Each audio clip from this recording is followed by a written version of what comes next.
2 Samuel 9, versos 1 a 13. E disse Davi: há ainda alguém que tenha ficado da casa de Saul, para que lhe faça benevolência por amor de Jonatas? E havia um servo na casa de Saul, cujo nome era Ziba, e o chamaram à presença de Davi. Disse-lhe o rei: és tu Ziba? E ele disse: servo teu. E disse o rei: não há ainda alguém da casa de Saul para que eu use com ele da benevolência de Deus? Então disse Ziba ao rei: ainda há um filho de Jonatas, aleijado de ambos os pés. E disse-lhe o rei: onde está? E disse Ziba ao rei: eis que está em casa de Maquir, filho de Amiel, em Lodebar. Então mandou o rei Davi e o tomou da casa de Maquir, filho de Amiel, de Lodebar. E Mefibosete, filho de Jonatas, o filho de Saul, veio a Davi e se prostrou com o rosto por terra e inclinou-se. E disse Davi: Mefibosete. E ele disse: eis aqui teu servo. E disse-lhe Davi: não temas. Por que Davi disse isso? Porque Mefibosete até então estava pensando que ele seria morto, que Davi iria tirar-lhe a vida, pois ele era um dos herdeiros do trono do rei Saul. Ele era uma ameaça para Davi, e Mefibosete tinha certeza que ele estava na presença do rei para ser sentenciado à morte. Mas Davi disse: não temas, porque de certo usarei contigo de benevolência por amor de Jonatas, teu pai, e te restituirei todas as terras de Saul, teu pai, e tu sempre comerás pão à minha mesa. Então se inclinou e disse: quem é teu servo, para teres olhado para um cão morto, tal como eu? Então chamou Davi a Ziba, moço de Saul, e disse-lhe: tudo que pertencia a Saul e a toda a sua casa tenho dado ao filho de teu senhor. Trabalhar-lhe-ás, pois, a terra, tu e teus filhos e teus servos, e recolherás os frutos, para que o filho de teu senhor tenha pão para comer. Mas Mefibosete, filho de teu senhor, sempre comerá pão à minha mesa. E tinha Ziba 15 filhos e 20 servos. E disse Ziba ao rei: conforme a tudo quanto meu senhor, o rei, manda a seu servo, assim fará teu servo. Quanto a Mefibosete, disse o rei, comerá à minha mesa como um dos filhos do rei. E tinha Mefibosete um filho pequeno, cujo nome era Mica. E todos quantos moravam em casa de Ziba eram servos de Mefibosete.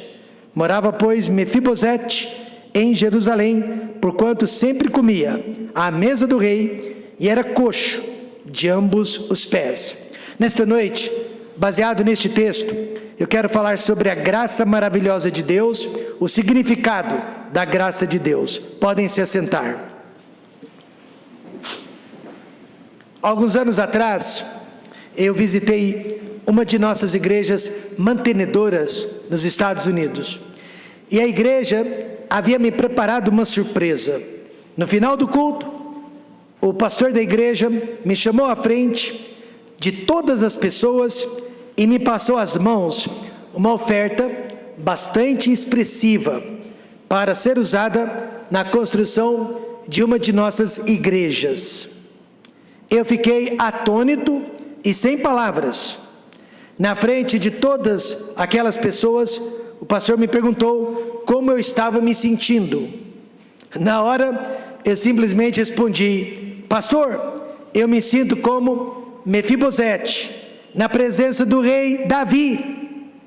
E quando eu dei essa resposta, o pastor e toda a igreja entendeu exatamente como eu estava me sentindo.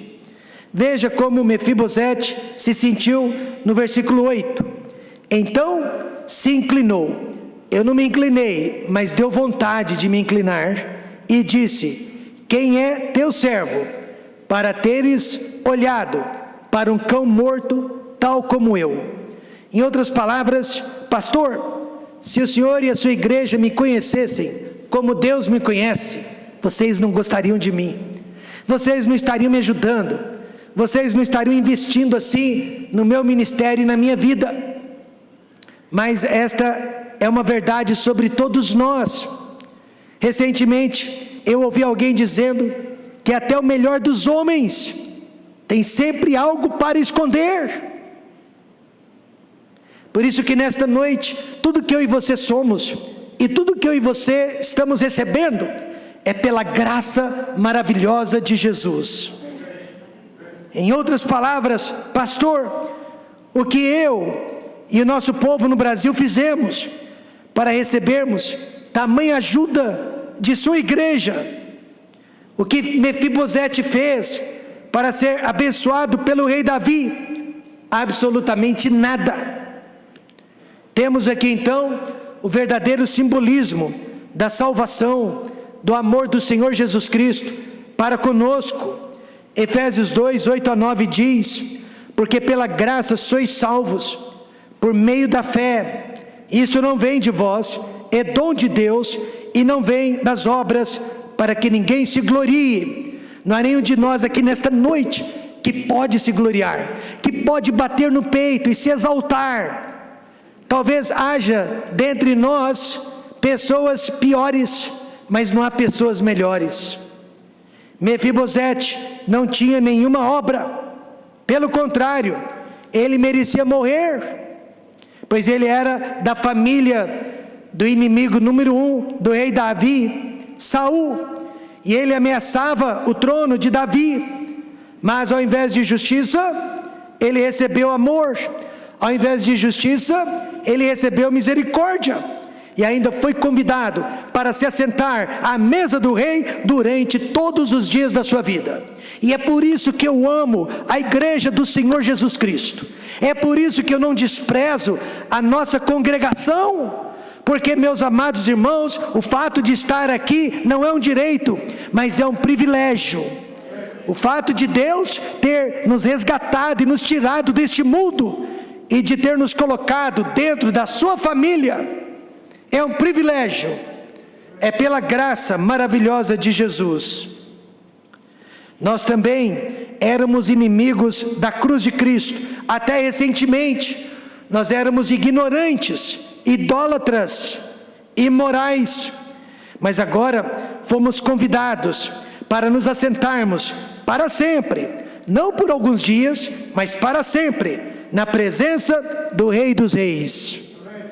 Romanos 5, verso 10 diz: porque se nós, sendo inimigos, fomos reconciliados com Deus pela morte de seu Filho, muito mais, tendo sido já reconciliados, seremos salvos pela sua vida.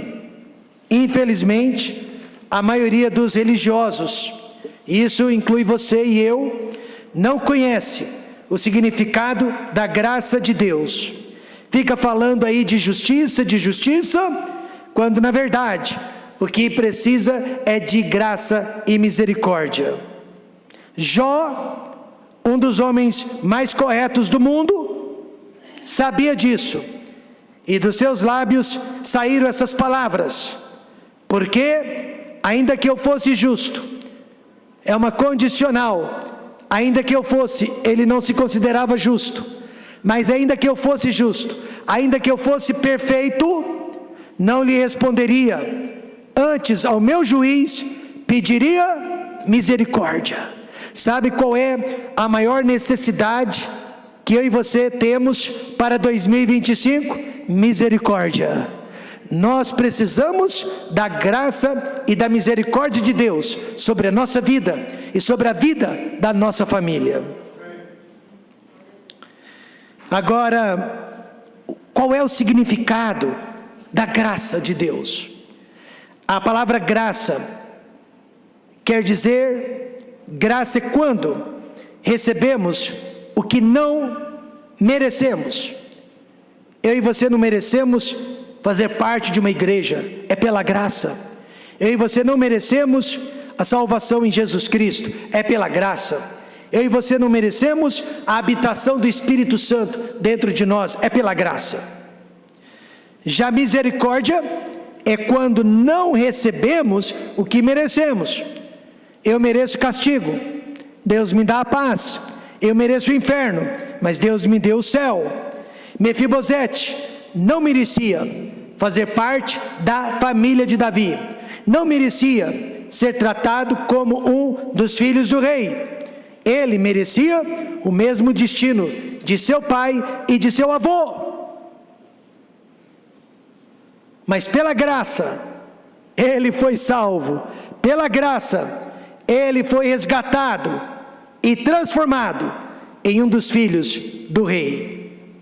E assim também, nesta noite eu e você não merecemos a salvação, não merecemos o céu.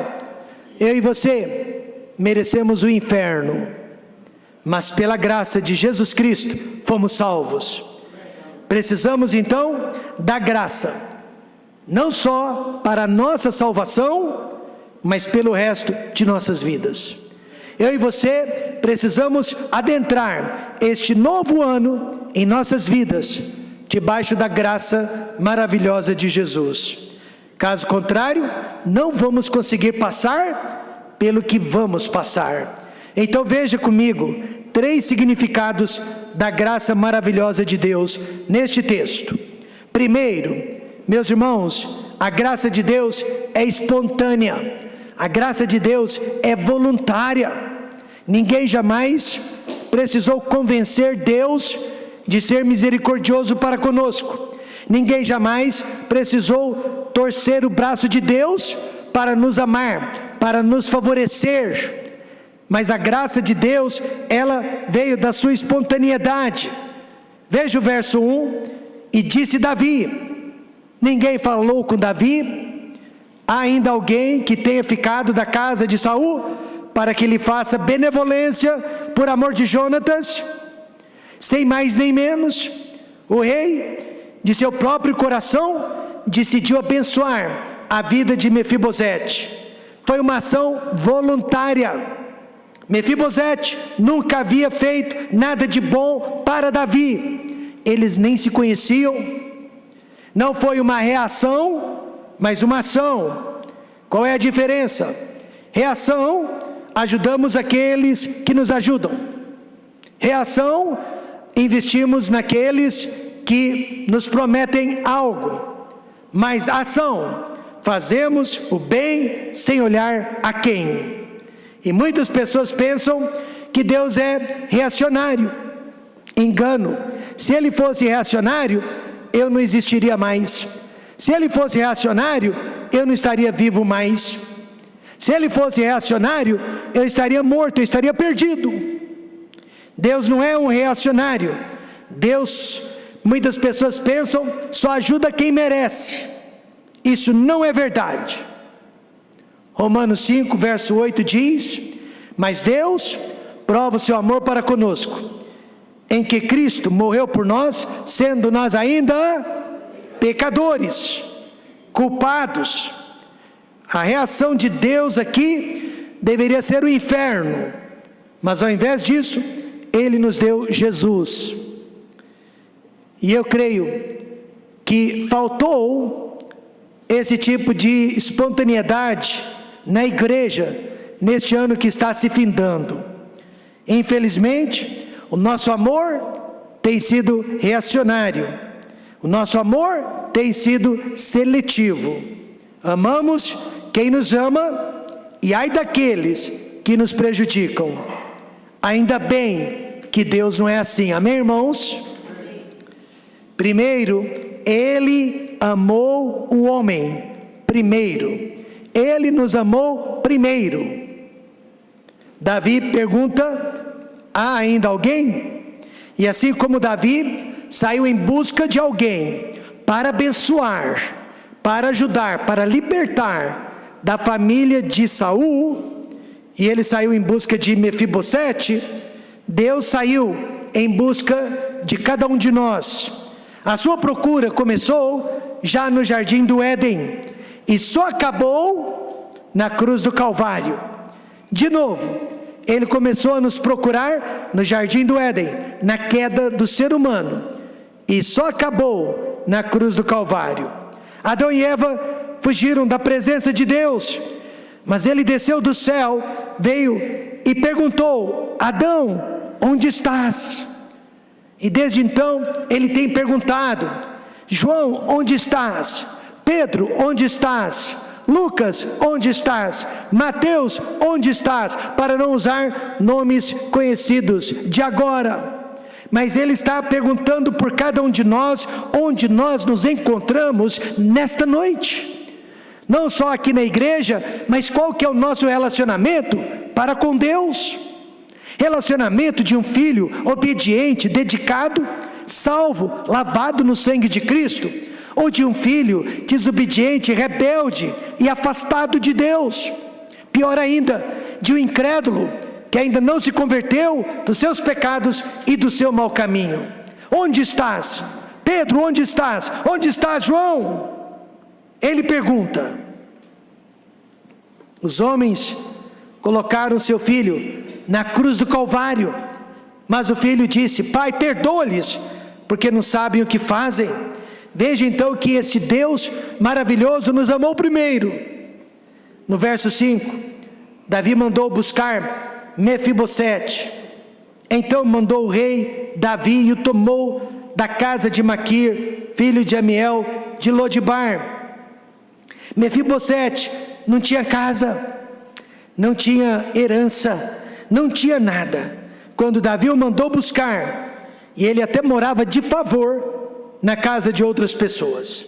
E assim também, meus amados irmãos, cada um de nós poderia dar este testemunho. No meu caso, Deus mandou me buscar dentro de um bar, quando eu tinha apenas 12 anos de idade, na rua Padre Euclides, 666, nos Campos Elíseos. Uma criança de 12 anos servindo pinga, servindo cerveja, servindo álcool para os fregueses de seu pai. Naquela época eu só tinha certeza de uma coisa: que eu iria ser um bêbado, eu seria um drogado, eu seria um viciado, assim como os fregueses de meu pai. Este era o meu sonho, este era o plano para a minha vida.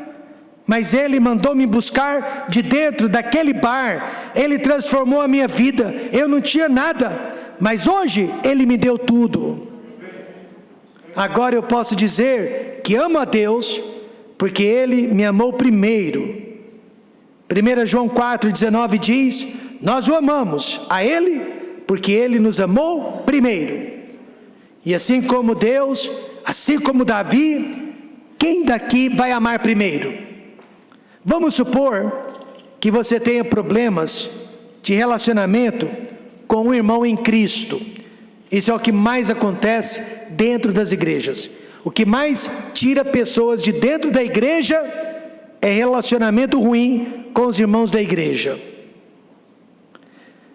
Você não conversa com ele, ele não conversa com você, vocês não se dão bem e vocês são inimigos. Quem vai amar primeiro? Quem será espontâneo? E geralmente nenhum de vocês. E é por isso que as igrejas estão cheias de protestantes e vazias de crentes.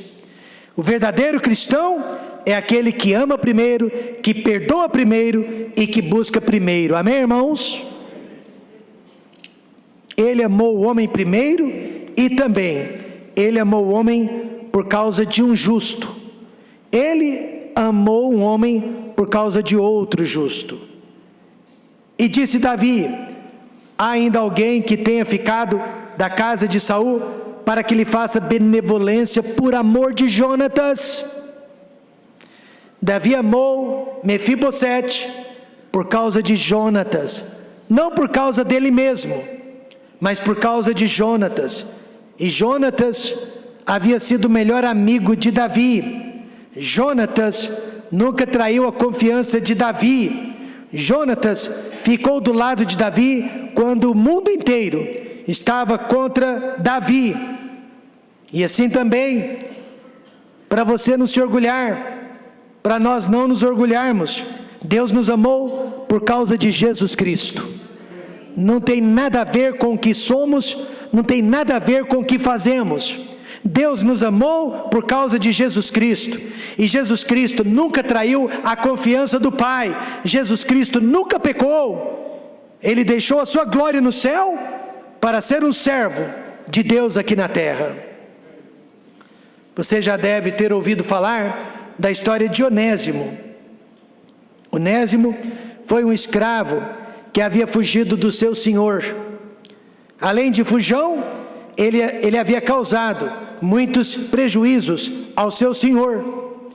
E de acordo com a lei vigente daquela época, Onésimo poderia morrer por causa de seus crimes. Durante sua fuga, ele foi capturado pelo Império Romano e preso. E provavelmente ele ficou dentro da mesma cela que o apóstolo Paulo. E ali os dois se conheceram. Lá de dentro da cela, Paulo evangelizou, o ganhou para Cristo, o discipulou, o edificou. Onésimo então se converteu de verdade. Alguns meses mais tarde, ele podia sair da cadeia, mas Paulo não. Paulo iria ficar para ser decapitado.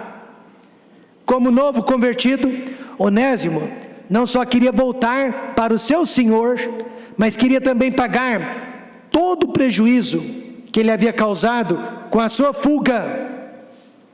Mas ele poderia morrer se voltasse para o seu senhor.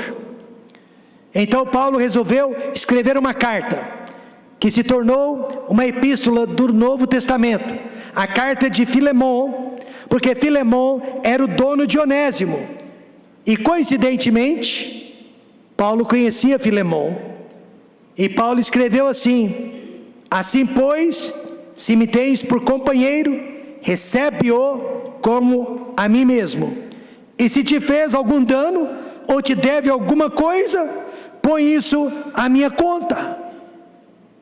Isso aqui é muito forte. Hoje à noite mesmo, Jesus está intercedendo por mim na presença de Deus. E Jesus está dizendo ao Pai: Pai, se o Rômulo te fez algum dano, ou te deve alguma coisa, põe isso à minha conta. Já foi tudo pago na cruz do Calvário. Amém, irmãos? Filemon perdoou Onésimo por causa de Paulo. E nesta noite, Deus nos perdoa por causa de Jesus Cristo. Nós também fugimos da vontade de Deus.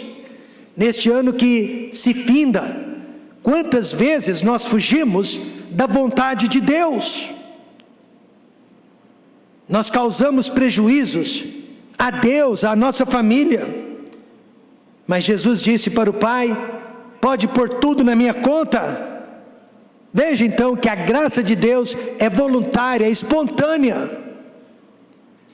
Então se inclinou e disse: quem é teu servo, para teres olhado para um cão morto tal como eu? Não dá vontade de terminar este ano com a boca no chão e agradecendo a Deus? Não dá vontade de se inclinar perante Deus e fazer esta pergunta também: por que o Senhor tem me abençoado com a minha esposa, com as minhas filhas? Por que o Senhor tem me abençoado com uma boa saúde? Por que o Senhor tem me abençoado financeiramente? Por que o Senhor tem me abençoado com um bom emprego? Por que o Senhor tem me abençoado com uma boa igreja? Por que o Senhor tem me abençoado com uma boa vida? Se eu não passo de um cão morto. Em segundo lugar, a graça de Deus não é só espontânea, mas ela é envolvente. Ela envolve muitas outras pessoas, além do próprio pecador. Veja o que aconteceu no verso 2. E havia um servo na casa de Saul, cujo nome era Ziba, e o chamaram à presença de Davi. Quem era esse Ziba? Até aqui ninguém. Mas por causa da graça de Deus para com Mefibosete, ele acabou sendo reconhecido e abençoado também. Para alcançar Mefibosete, Davi precisou da mediação de Ziba, e foi a melhor coisa que podia ter acontecido a este homem. Ele tinha 15 filhos e ele tinha 20 servos. Talvez você não goste de saber disso, 20 escravos, pois era costume da época, e todos eles, Ziba, filhos e escravos, foram envolvidos no amor do rei Davi, foram beneficiados pela graça do rei Davi, porque para abençoar Mefibosete, Davi também precisou abençoar muitas outras pessoas. E assim também, a graça de Deus, ela não envolve apenas o pecador, ela não envolve apenas você, mas ela envolve a sua família, ela envolve os seus amigos, e ela envolve toda uma sociedade. No país do Peru, uma mulher chamada Rosária foi escolhida para matar um evangelista argentino, muito famoso, que havia nos anos 80. Ela era terrorista e já havia matado pelo menos 10 policiais. No estádio onde o evangelista estava realizando uma cruzada, Rosária estava disfarçada no meio da multidão, mas armada, buscando o melhor momento para tirar a vida daquele pregador. Porém, enquanto ela se preparava para matá-lo, ela também ouvia a pregação do Evangelho, a mensagem da palavra de Deus, que falava sobre salvação e inferno, salvação e perdição. E esta pregação dissuadiu aquela terrorista, e ela se converteu a Jesus Cristo na hora do apelo. Porém, ninguém ficou sabendo disso. 10 anos mais tarde, ela se encontrou com aquele evangelista, agora nos anos 90, e então ela deu o seu testemunho. Ela contou que havia se preparado para matá-lo, mas se converteu naquela noite, e desde então, ela já havia ajudado na implantação de 5 igrejas, e na formação de um orfanato para crianças carentes na cidade de Lima. Veja então que a graça de Deus fez, alcançou aquela mulher, mas também alcançou o pregador que não foi morto por ela, alcançou as 5 igrejas que nasceram através dela, e alcançou várias crianças que foram abençoadas com a salvação daquela mulher. Quando Davi perguntou pela família de Saul, Ziba tinha a resposta na ponta da língua. Ele está em casa de Maquir, filho de Amiel, em Lodibar. Imagino que se ele não tivesse essa informação, ele teria perdido a bênção. A bênção teria sido passada para outras pessoas, mas não para ele, nem para seus filhos, nem para seus servos, mas para outras pessoas. Mas ele soube da resposta. Veja o verso 10. Trabalhar-lhe-ás, pois, a terra, e tu e teus filhos e teus servos, e recolherás os frutos. E tinha Ziba 15 filhos e 20 servos. Eles foram grandemente abençoados através da graça de Davi para com Mefibosete. Eu e você podemos ser envolvidos na graça de Deus também, quando sabemos onde os pecadores perdidos estão. Eles às vezes estão na igreja, no trabalho, na escola, no lar, no ponto de ônibus, nas ruas e valados. E assim como Ziba, eu e você podemos também ser mediadores entre o amor de Deus e a miséria do pecador perdido. Alguns anos atrás, eu precisei da ajuda de dois jovens fortes, com a minha mudança. Depois do trabalho duro e demorado, eu os procurei para pagá-los, remunerá-los. Aí um deles recusou o pagamento e me disse: pastor, o meu trabalho é apenas uma pequena retribuição por tudo que o senhor já fez por mim. E na hora eu pensei, mas eu não fiz nada.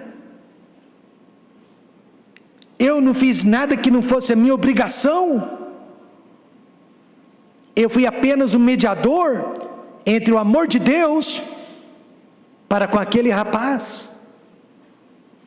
Ziba também não fez muita coisa por Mefibosete, mas o pouquinho que ele fez foi o suficiente para abençoar a vida dele, de sua família e de seus servos. Veja você, existe recompensa aqui na terra, amém, irmãos? Existe recompensa aqui na terra para os que são fiéis a Deus, mas a maior recompensa estará no céu.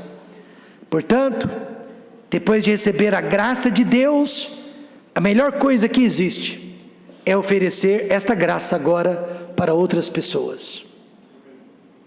Quando foi a última vez que você falou de Jesus Cristo para um amigo, ou até mesmo para um estranho? Saiba que alguém ainda vai falar de Cristo para aquela pessoa, mas a bênção não será sua. A graça de Deus é espontânea, a graça de Deus é envolvente. E em terceiro e último lugar, a graça de Deus é excedente. Davi não só devolveu tudo que era de Saul ao seu neto, como também convidou aquele neto para fazer parte da sua família, para fazer parte da mesa do rei para sempre.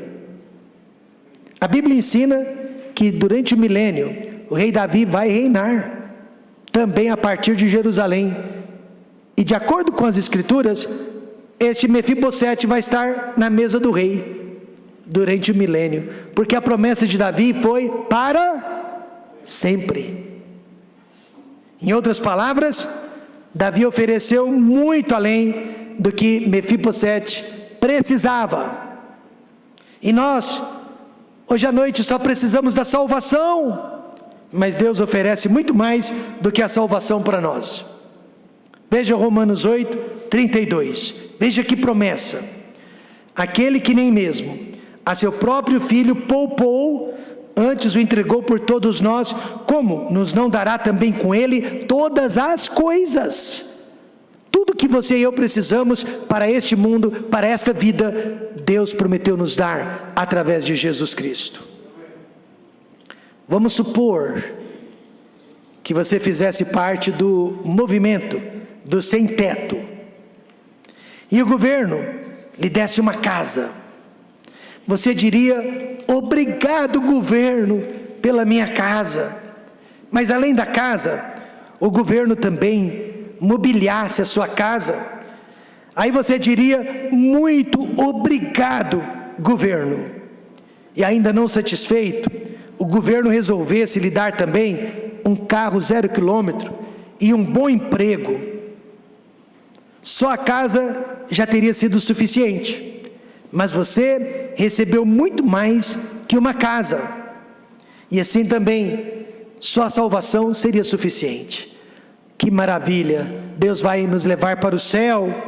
Só a salvação da alma seria suficiente, seria maravilhoso. Mas Deus também quer dar a cada um de nós, a partir de hoje, uma vida em abundância. Deus quer que nós vivamos uma vida em abundância, e Ele tem um plano perfeito para cada um de nós. Depois que Deus nos deu Jesus Cristo, podemos esperar qualquer bênção da parte dEle. A graça de Deus excede toda a nossa expectativa. Primeiro, a graça é imerecida. Não há ninguém dentre nós que mereça a graça. Por isso, Mefibosete perguntou: quem é teu servo, para teres olhado para um cão morto tal como eu? Ele era realmente um cão morto, como eu e como você. Mesmo assim, Davi desejou ajudá-lo. Eu já contei a história de uma mulher que tentou tirar a vida da primeira rainha Elizabeth da Inglaterra.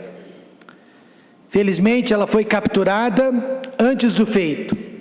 Quando se viu presa e sem saída, ela se lançou aos pés da rainha Elizabeth e clamou por misericórdia. A rainha perguntou: o que você fará a partir de agora para merecer a minha misericórdia?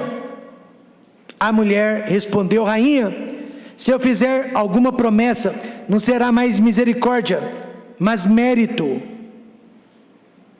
Imediatamente a rainha entendeu a questão e deixou a mulher sair livre, sem fazer nenhuma promessa.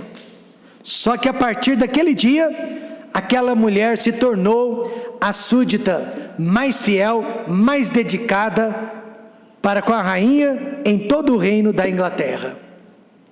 Irmãos e irmãs, a graça de Deus também é imerecida. Você e eu não fizemos nada para merecê-la. Ele nos deixa sair livre dos nossos pecados, das nossas mazelas, da nossa culpa. Mas se somos gratos, nós vamos ser muito fiéis a Deus. Se somos gratos, não haverá dificuldade nenhuma de amá-lo, de servi-lo e de andar ao seu lado. E a graça de Deus também é imutável, ela não muda. Nós mudamos, mas ele não. No verso 10, Davi prometeu que Mefibosete sempre comeria à sua mesa. Foi uma promessa incondicional. Nada mudaria a palavra do rei. Só que alguns anos mais tarde, Mefibosete pecou contra o rei Davi. E a notícia chegou aos ouvidos do rei. E qual foi a reação do rei para com o filho de Jonatas, neto de Saul? A mesma de Deus para conosco: misericórdia. Amém, irmãos? Alguns anos mais tarde, os Gebionitas pediram 7 descendentes do rei Saul para serem enforcados. Legalmente, os Gebionitas tinham esse direito de matar pelo menos 7 descendentes de Saul. Davi entregou 7 descendentes de Saul, mas quem ele poupou? Mefibosete, por causa do seu juramento. E assim como Davi foi fiel para com Mefibosete até o fim, Deus também será fiel para conosco até o fim. Nada muda a graça de Deus. Veja o que a Bíblia diz em 2 Timóteo 2,13: se formos infiéis, ele permanece fiel, não pode negar-se a si mesmo. Desde que eu aceitei a Cristo, eu já fui repreendido várias e várias vezes. Já senti o peso da mão de Deus algumas vezes sobre a minha vida. Já caí, já me levantei, já caí de novo e já me levantei de novo. Mas eu nunca fui expulso da presença de Deus. Sabe por quê? Porque a sua graça excede todo o meu pecar. Ele me castiga, ele me repreende, mas ele não me abandona. Certa vez, eu li a história de um jovem rapaz que morreu prematuramente por causa de uma doença venérea que ele havia adquirido. Ele até foi criado na igreja, cresceu aos pés do Senhor Jesus Cristo, conhecia a palavra de Deus, mas mesmo assim, ele achou que podia aproveitar a vida.